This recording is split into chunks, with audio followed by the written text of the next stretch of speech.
J'avais dit que je reprendrais les vidéos. Salut à tous, aujourd'hui on parle d'un autre animé sorti cette saison et qui est plutôt pas mal. Rokudenashi Majutsu Koshitu Akashic Records.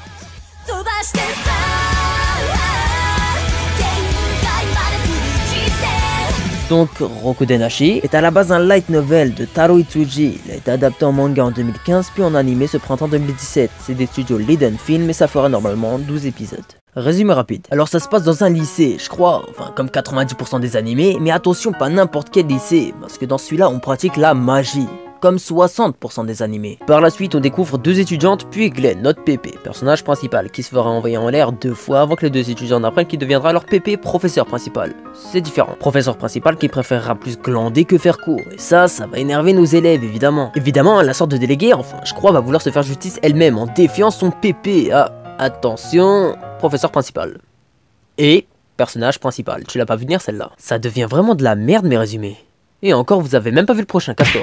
L'intrigue, quant à elle, va amener Glenn à vivre des aventures au sein de l'académie en tant que professeur. Voilà, bon là t'as envie d'aller le voir, parce que t'as kiffé mon résumé, mais je t'assure que le synopsis de base il donne pas trop envie. Alors tu me diras, pourquoi en parler enculé? Bah, tout comme Bosu Jojo Machiavélisme, c'est en regardant qu'on se rend compte que l'animé est bien en fait, et c'est quelque chose qu'on peut pas prévoir. Un grand point fort de l'animé, c'est l'humour. Je dirais même que c'est la facette la plus visible de l'animé, et quand c'est bien utilisé comme ça, bah on peut qu'aimer. Je l'ai déjà dit, mais j'aime beaucoup les animés humour drôle, alors c'est un peu normal que j'affectionne celui-ci. Les blagues sont toujours imprévisibles et bien placées, donc même si la plupart ne sont pas originales, ça reste du bon. En plus, Glenn, c'est un de ses baisers, c'est bien ça. Bon, c'est drôle, ok, mais le scénario n'est pas délaissé pour autant, et l'animé arrive à être sérieux quand il le veut, et encore une fois imprévisible et bien pensé. Par exemple, dans l'épisode 4 ou 5, quand Glenn et la meuf, ils s'étaient métamorphosés avec les agents secrets là, bah je sais pas si je suis con, mais moi j'avais pas du tout capté.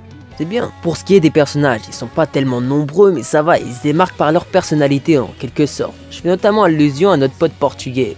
Personnage principal, Pépé, bah, maintenant que tu connais le code, faut suivre, hein. Promis, j'arrête les blagues. Pour ce qui est de l'OST, bon, c'est pas extraordinaire mais ça va dans l'ensemble, il n'y a pas de morceau qui m'a gêné et pas d'autre qui m'a marqué, c'est moyen. Visuellement, pareil, c'est propre pour un animé 2017.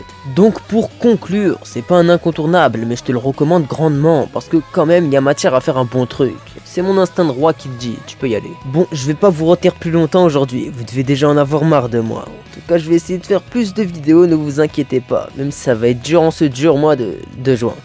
Bref, à la prochaine.